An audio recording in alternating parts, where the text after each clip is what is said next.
మిథున రాశి వారికి వార ఫలాలు ఈ రకంగా ఉన్నాయి. ఈ వారం గ్రహాలు మార్పులు జరిగాయి. ఈ మార్పుల్ని దృష్టిలో పెట్టుకుని గ్రహ సంచారాన్ని ఇక్కడ సూచించడం జరుగుతోంది.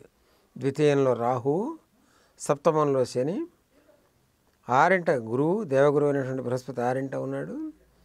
అష్టమంలో శుక్రకేతువులు, భాగ్యంలో రవి, రాజ్యంలో బుధుడు నీచపడి ఉన్నాడు, లాభంలో కుజుడు. ఈ రాశి వారికి రియల్ ఎస్టేట్కి సంబంధించినటువంటి ఒక చిన్న అవకాశం వస్తోంది. ఏదైనా కనుక రియల్ ఎస్టేట్ వ్యాపారం చేసేవాళ్ళు, భూమి క్రయ విక్రయాలు చేద్దామని అనుకున్న వాళ్ళకి ఈ వారం కాస్త యోగదాయకంగా ఉంటుంది. ద్వితీయం అంటే కంటికి సంబంధించినటువంటి ఏదైనా ఇబ్బంది పడేటువంటి వాళ్ళు తప్పనిసరిగా ఆపరేషన్ చేయించుకోవాల్సిన పరిస్థితి కానీ లేకపోతే ఇతరత్రా కానీ ఏర్పడే అవకాశాలు ఉన్నాయి. ఇక్కడ అష్టమానికి సంబంధించినటువంటి శుక్రకేతువులు జరుగుతున్నాయి కాబట్టి ఆయన అష్టమాదిలో వ్యాధిపతి యొక్క ఆ సంచారం జరుగుతోంది. ఆ కారణం చేత సప్తమంలో ఉన్నటువంటి శనీశ్వరుడు కానీ, ఆరింట ఉన్న గురువు కానీ ఇవన్నీ కూడా యోగదాయకమైనటువంటి పరిస్థితుల్లో లేవు. ఆ కారణం చేత ఉద్యోగ వ్యాపారాల్లో మార్పులు వచ్చే అవకాశాలు కనబడుతున్నాయి. వ్యాపారంలో చిన్న మొత్తంలో నష్టాలు కూడా వచ్చే అవకాశాలు కనబడుతున్నాయి మిథున రాశి వారికి.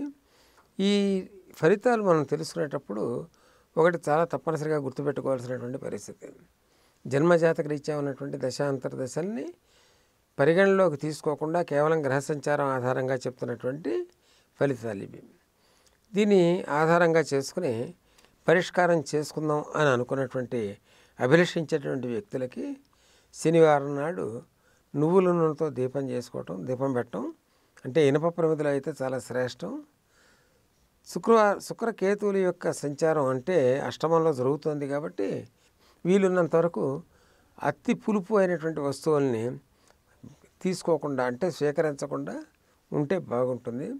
కాస్త ఉదరానికి సంబంధించి గ్యాస్ ప్రాబ్లం కానీ, గ్యాస్ ట్రబుల్ కానీ లేకపోతే ఇతరత్ర అంటే ఆ భాగానికి సంబంధించినటువంటి సమస్య చిన్నది సూచించబడుతోంది. అది తాత్కాలికమైనా కూడా కాస్త మానసిక అశాంతిని తెచ్చేటువంటి సమస్య ఉంటుంది.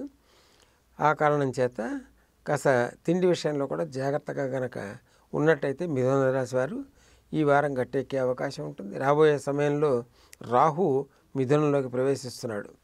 వాటి గురించి పై వారం తెలుసుకునేదానికి ప్రయత్నం చేద్దాం.